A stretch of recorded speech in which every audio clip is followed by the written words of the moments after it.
When I reached into my purse to pay for a stranger's groceries, I wasn't trying to make a statement, I was trying to stop shaking. Moments earlier, the woman in front of me had whispered, "They took everything after my husband died."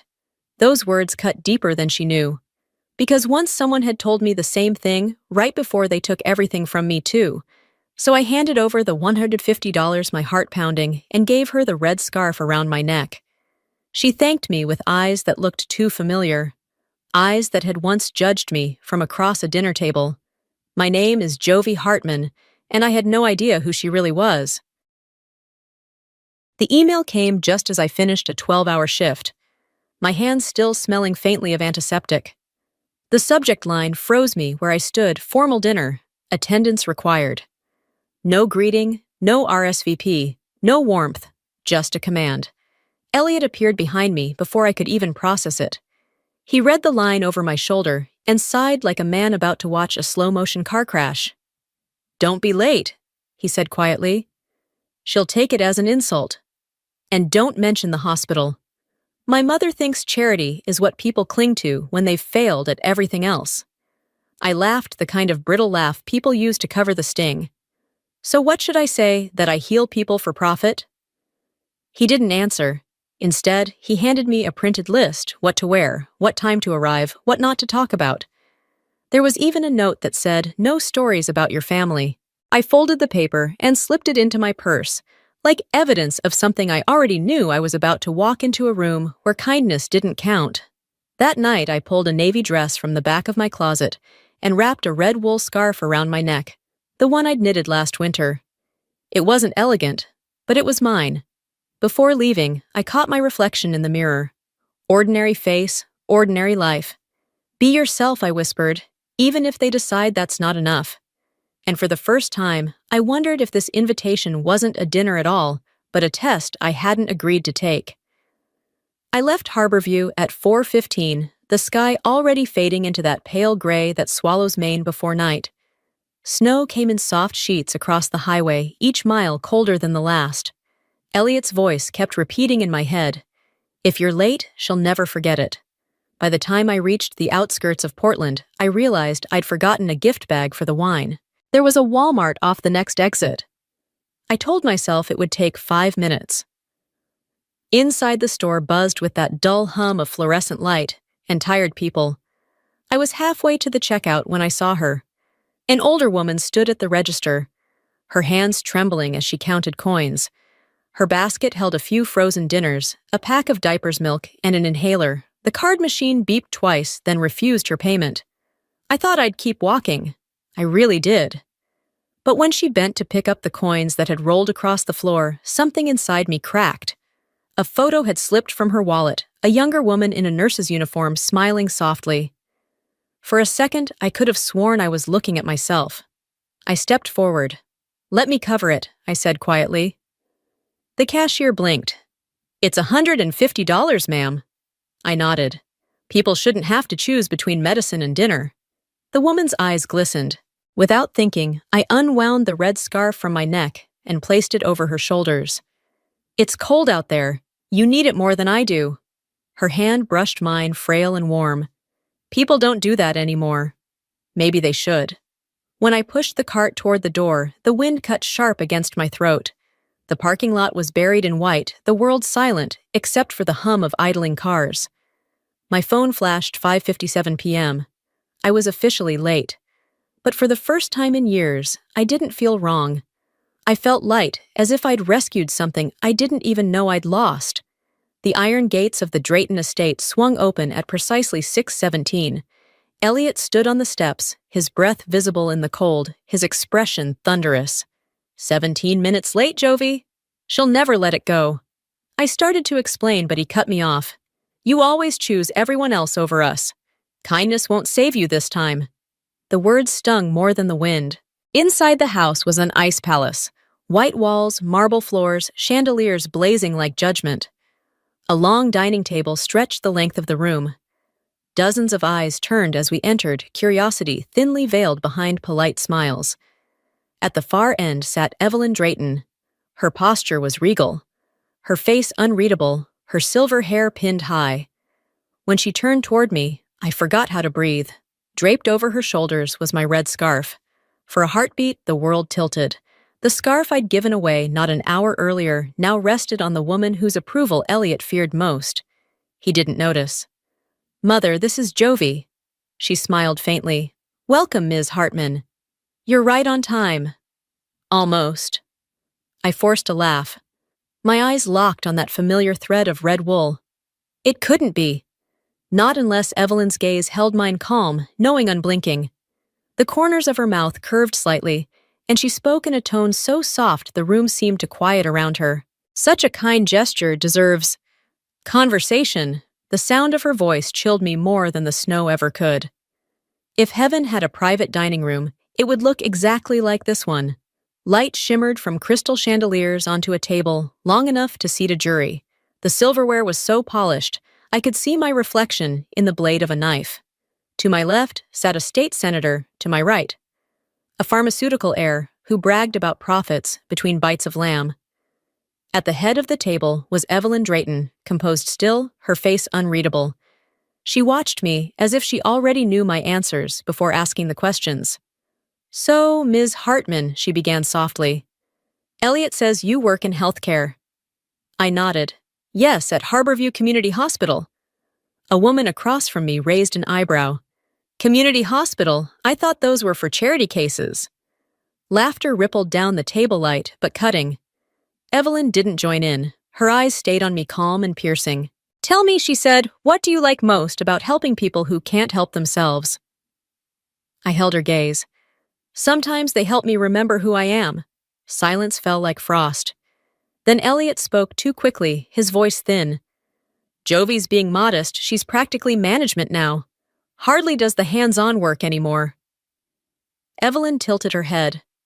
How convenient to lead compassion without touching it. Her tone burned worse than the laughter. I answered quietly steady. "Compassion isn't less real just because it's messy." No one spoke after that. Only the scrape of silver on porcelain filled the air. That was when I realized this wasn't dinner, it was a moral trial.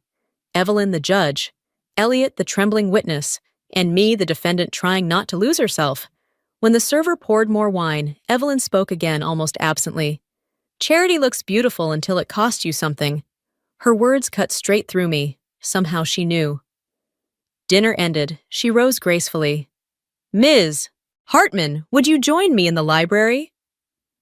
Elliot's hand brushed mine beneath the table, a silent plea not to go. But I stood anyway. The Drayton Library felt like a cathedral built for silence. Shelves climbed toward the ceiling walls, lined with portraits staring down in judgment. Evelyn poured tea, her movements measured precise. Behind her, a framed photograph caught my eye. Her younger self in a nurse's uniform, standing beside her husband in front of a sign that read Drayton Hope Center. The woman in that photo was the same face I'd seen in the wallet at Walmart. "You stopped somewhere before dinner, didn't you?" she said evenly. I hesitated. "A store, a woman, groceries." My throat tightened. "Yes." "She couldn't pay." "I helped her." "How much?" "150. And you gave her your scarf." The room tilted slightly. She didn't ask, she recited. Why I whispered. Because people reveal themselves most clearly when they think no one important is watching. I met her gaze. "Do you believe in tests? Not the kind where one person hides behind another's hunger?" Her expression softened for the first time. "Good." She turned toward a glass cabinet and lifted another photo her husband Henry. "He used to say kindness is the only investment that never loses value." I stopped believing that. "Maybe you gave it to the wrong people," I said. For a brief second, something human flickered across her face. Then it was gone. "You should go. Elliot will take you home." I started to leave, but her voice followed me. "Thank you. For being late." Outside, the butler waited by the door. As I passed, he murmured, without looking up, "You reminded her of who she was." The wind hit my face like glass as I stepped into the snow. I realized she knew everything, and this test was far from over. 3 days after the dinner, Maine was locked in ice. In the hospital break room, I scrolled absently through my phone until the headline stopped me cold. Evelyn Drayton, spotted at Walmart, billionaire, buys groceries herself. Below, it was a blurry photo, a woman in a gray coat, red scarf, her face half turned away. My stomach twisted. No one noticed the figure beside me. Coworkers laughed. Jovie, can you imagine the richest woman in Portland at Walmart? Guess even billionaires need discounts. I forced a smile, my pulse climbing. They had no idea. That afternoon, Elliot called. Did you see it? Mom's furious. Reporters think she staged it for publicity. She's trying to find who was next to her. Maybe she just... No, you don't understand. She hates exposure. If she finds out you were there... He didn't finish. He didn't have to. He was terrified of what his mother might see in me. When my shift ended, the front desk clerk handed me an envelope. Heavy paper, familiar handwriting. You saw me when I wanted to be invisible. Let's finish the conversation we started. ED. I read it twice, heart pounding. It wasn't a question anymore. She was the woman in Walmart. Anger burned through the fear. Why test me? Because I wasn't one of them. Because kindness was a weakness in her world. I slipped the letter into my coat pocket, whispering into the empty hallway. Fine, Mrs. Drayton. Let's finish it. Snow whipped sideways outside. This time, I didn't run from the cold. The next night, I returned to the Drayton estate. The butler led me to the parlor. Elliot was nowhere in sight. Evelyn sat by the fire, eyes softer than I remembered. You came, she said. You asked me to. Most people don't. They prefer their own version of truth. Was that really you at Walmart? Yes. Why? Because I needed to remember what decency looked like.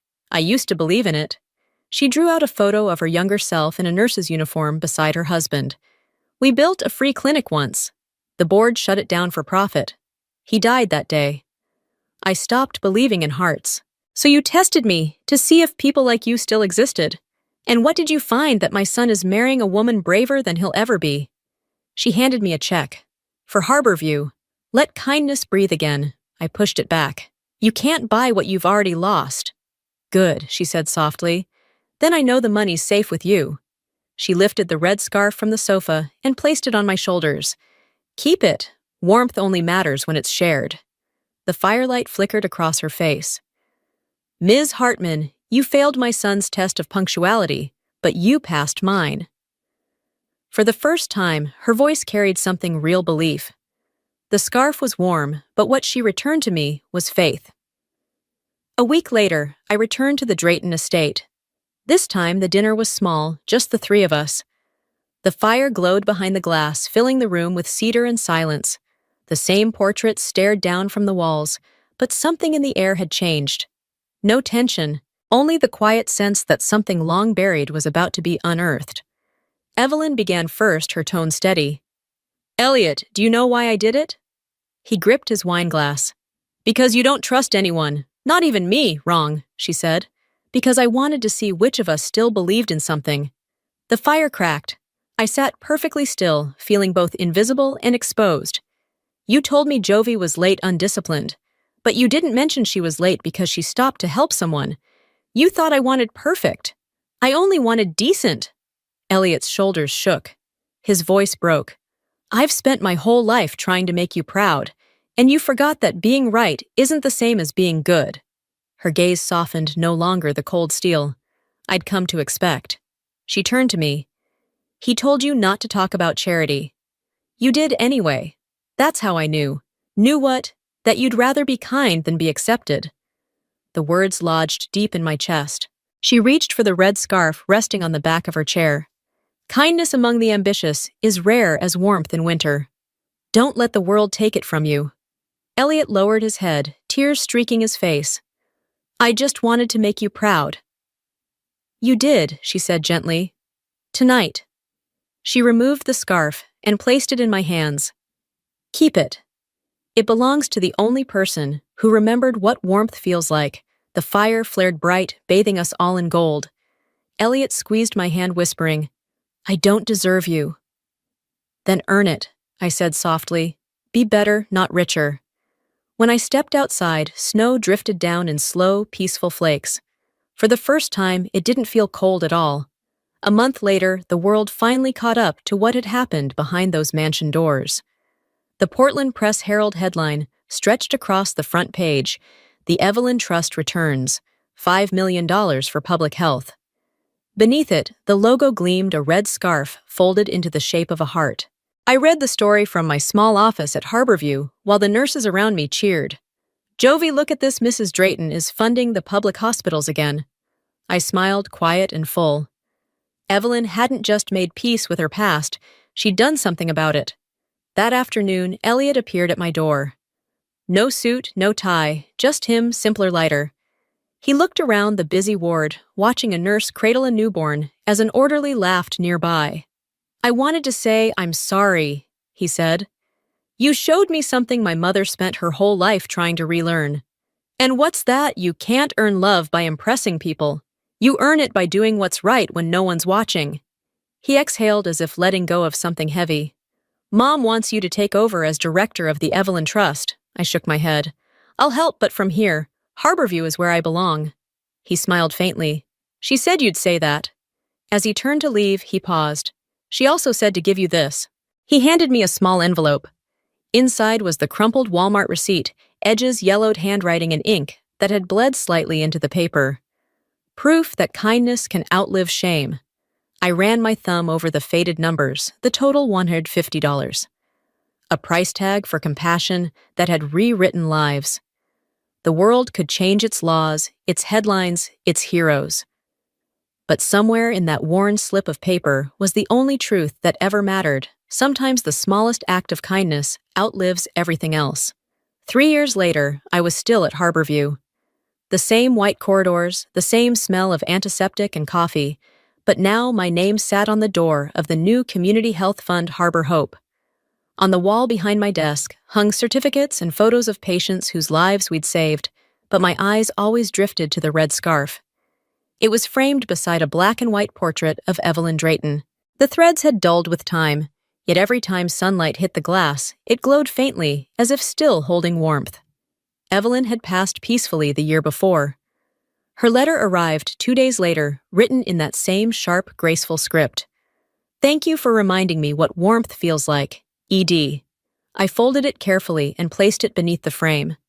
Outside the window, snow was falling again, soft and slow, the same kind that used to blanket the roads to Portland. A soft knock broke my thoughts. A young woman stood at the door, clutching a crumpled prescription slip, eyes red from crying. "They said my card didn't go through," she whispered. "I'll come back next week." I walked around the counter, my coat still hanging open from the cold. "It's all right," I said gently. "We'll take care of it." Her eyes widened. "People don't do that anymore." "Maybe they should." I watched her leave with medicine in hand, her steps lighter than when she'd come in. When the door closed, I turned back to my office. The scarf caught the light again, red against the pale winter wall, glowing like a heartbeat. For a long time, I stood there, feeling the quiet settle around me. The hospital hummed with the noise of ordinary kindness, the kind that never made headlines, the kind Evelyn had once forgotten existed. I touched the edge of the frame and whispered to no one in particular. Kindness only matters when it's quiet. The snow outside kept falling endless and calm. Somewhere beyond the glass, I imagined Evelyn smiling, her warmth alive, in every unseen act, in every small choice to care. And as I turned back to work, I knew the circle was complete. What began as a single quiet gesture at a Walmart checkout had become something far greater, proof that even the softest kind of goodness can outlive us all.